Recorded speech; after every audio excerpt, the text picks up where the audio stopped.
Hey there, Icarus here. It's been a nice time to be a Quake fan over the last few years. First, we had the Night Dive remaster of Quake, which released with a brand new visually stunning expansion in the form of Dimension of the Machine. Then, we had the Quake 2 remaster, reintroducing everyone to the Strogg, and also adding yet another expansion into the mix with Call of the Machine. Both of these expansions were designed courtesy of Machine Games, hence the names I guess, but hands down, one of the more interesting things about Quake 2's Call of the Machine in particular was the fact that towards the end, and bear in mind this will be a slight spoiler for any of you that haven't already played it, you flat out encounter Shamblers, providing a tangible link from the Strogg-dominated world of Quake 2 to the more eldritch corners of the original Quake. Enter Call of the Void, a new expansion specific to the Night Dive remaster of Quake 2, which smashes together not just the worlds of Quake and Quake 2, but also the creatures that inhabit it. You see, the Strogg can never pass up a good opportunity to turn a fresh lump of meat, eldritch or otherwise, into a new and improved cyborg monstrosity. So now, you're gonna have to deal with 18 new Strogg hybrids, about 11 hybrid prototypes, and yes, of course, the original Quake roster will pop up here and there too. And good grief, I'll be damned if I don't say that Call of the Void has turned out to be a ridiculously impressive expansion. Not that this should come as a surprise. Turns out that the team behind this particular endeavor has some serious pedigree, what with the last project worked on by team member Strogg being what else but Bloom. An absolutely fantastic mod that did similar work smashing together the worlds of Blood and Doom. If you want to know more on that front, I covered it myself on this here channel, but in the meantime, let's turn our many lidless eyes back to the world of Call of the Void. You know how I mentioned this mod smashes together Quake and Quake 2? Well, there's just a smidge of Quake 3 in here as well, because as it turns out, the entire setup is that the Vadrigar, the guys who set up the arena in Quake 3 Arena, they're kind of pissed that the Strogg have been desecrating their brothers from another eldritch mother, but because they can't directly intervene, it is of course up to you to lay the smack down instead. In summary, here we go blasting again. But as for the opening map that you'll experience during the course of Call of the Void, it's pretty familiar territory, all things considered, a standard Strogg facility infiltration, although it doesn't take you too long to start spotting Stroggified alterations to those OG Quake characters. Ogres with suspiciously gladiator-esque legs. Hilariously, some of the guards have been augmented in the opposite direction, now sporting chainsaw ogre arms. The Icarus is notably augmented to now be a Scraggerus, and of course you got a smattering of Quake grunts and troopers, not to mention Stroggified dogs, just to round out the roster of things to smash through during the course of this opening map. Structurally, it's a pretty interesting introduction, worming your way through this facility, unlocking shortcuts, and ultimately discovering that at the heart of it, the Strogg have been experimenting in their own right with slipgate technology. In classic Quake 2 style, however, before you can progress through the imposing locked doors of this opening map, you'll first have to spin off to an alternate location in order to acquire the relevant resources. It's here that you'll end up doing a bit of sightseeing with regards to what the Strogg have actually been up to with the realm of Quake 1. You see, they've been doing a little bit of plundering and a little bit of exploitation, all things considered. Yep, that appears to be the corpse of Chthon being either drained of its precious bodily fluids or being used as a power plant, and yep, that's a Shambler conveyor belt. Sure hope I don't run into the Stroggified version of them anytime soon. But honestly, I can't overstate just how much variety and interesting progression is packed into quite literally the first half an hour's worth of gameplay here. It genuinely does not waste any time getting you into the thick of it, and it absolutely capitalizes on one of the core joys, in my opinion, of this kind of setup, this kind of premise, and that is, of course, seeing those Quake 1 elements, not just the enemies, but the architecture and the textures collide with the Quake 2 Strogg style. Now, I'm sure in lesser hands, that kind of transition between elements could feel jarring, but here, it is absolutely seamless. Often to the degree where it might take a few moments for your brain to click and go, hey, I recognize this place. It's friggin' Slipgate Complex. Now, from here on out, I'm gonna get a little non-linear with how I talk about elements of Call of the Void. we're going to be hopping and skipping around, and that's largely to avoid any major spoilers or to avoid giving away too much about the progression of the levels in general here. And that's mainly in respect for the authors of this mod. They had an embargo in effect, so it's going to give a chance for most of you out there to play through it yourself and discover its deeper secrets and surprises. That said, these considerations aren't really going to stop me yakking all that much when it comes to my favorite aspects of Call of the Void. And on the front of the hybrids, I mean, it's a fantastic roster. I absolutely love what they've done with these.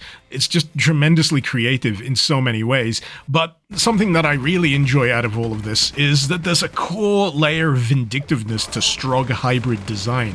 Take the Fiend, for example. It's already a leaping monstrosity, and you know, what is it now? It's a mechanized leaping monstrosity.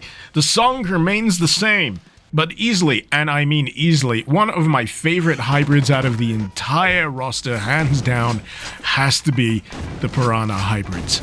Plural, because not only did they stick a fish on a Strogg body, a gunner body no less, but they also had the temerity to stick it in a flyer. What fresh hell is this? And of course they still have to trouble me while I'm underwater. This is bullshit. In all seriousness though, and I've been dancing around it, the Lightning Shambler, it's basically Nemetic body, Shambler upper, and it still has the lightning attack. If anything, the lightning attack feels even worse, even more magnified in this form, but mercifully, and I mean mercy upon mercies, the health pool of this thing is vastly diminished. Not so much for the other version of the Shambler, because of course there's two, this one sporting a rocket launcher arm and a chainsaw. So yeah, while you're not in active risk of being electrocuted, you're gonna have to be spry enough to avoid taking a rocket to the face while you whittle away this fella's health. Stop! He's already dead! In terms of weaponry, the base Quake 2 weapon roster here is present and accounted for, though in a mod that's smashing up Quake 1 and Quake 2, there is a little bit of a missed opportunity I feel in not playing with the possibilities of hybrid Quake 1 and Quake 2 weapons here. That's not to say there's no extras at all here to supplement the weapon roster. You've got a handful of extras from the Ground Zero expansion pack, that being the Plasma Beam and the ETF rifle, both of which you'll find wieldable by not just yourself but also enemies. And on the Plasma Beam front, someone in Strogg High Command decided to stick one of them in a Scrag's face, making them tremendously more intimidating than they ever conceivably need be. And to that I simply say, well played. The BFG-10K is also present here, but somewhat deviously, I think you can only acquire it through virtue of accessing a secret room. Not so much secret that you don't know where it is, because in the most taunting manner possible, it's actually visible on the opposite side of these windows. Can you break them? No. If I had the time, I would have honestly tried to figure it out, but in this case, all I could do was stare at it rotating while a single tear rolled down my cheek. When it comes to the subject of picking out my favorite moments when it comes to the mapping of Call of the Void, it's honestly a difficult endeavor. There's just so many of them peppered throughout the entire runtime, and the sense of consistency across the entire board is just that strong. I mean, on the visual and environmental front, I'm a sucker for stuff like the Stroggification corridors, those conveyor belts where you can see those models physically being torn apart and retrofitted with those cybernetic limbs. I'm a fan of the stuff early on with the lava. It's just really striking, that red lava that I imagine is spilling out from Chthon, just enabling them to construct those slipgates. It's just a really cool visual, very striking. You got that Strogg retrofit of Slipgate Complex, E1, M1. Absolutely love that to bits. And I can't help but mention being a big fan of just that transition into those more definably Dimension of the Doomed inflected levels, just with those little bits of Strogg tech embedded in the walls. I love it. Design-wise, it's just a tremendous balancing act. And again, it's one that Call of the Void makes look effortless. Encounter-wise, I didn't find it too taxing. There's a few spikes of difficulty here and there, notably when some of those Shamblers turned up. Funny that, but for the most part I found this had a pleasing degree of challenge for the running time. It wasn't a cakewalk, but at the same time it didn't feel like it was out to get me. So in summary, a perfect description of medium difficulty.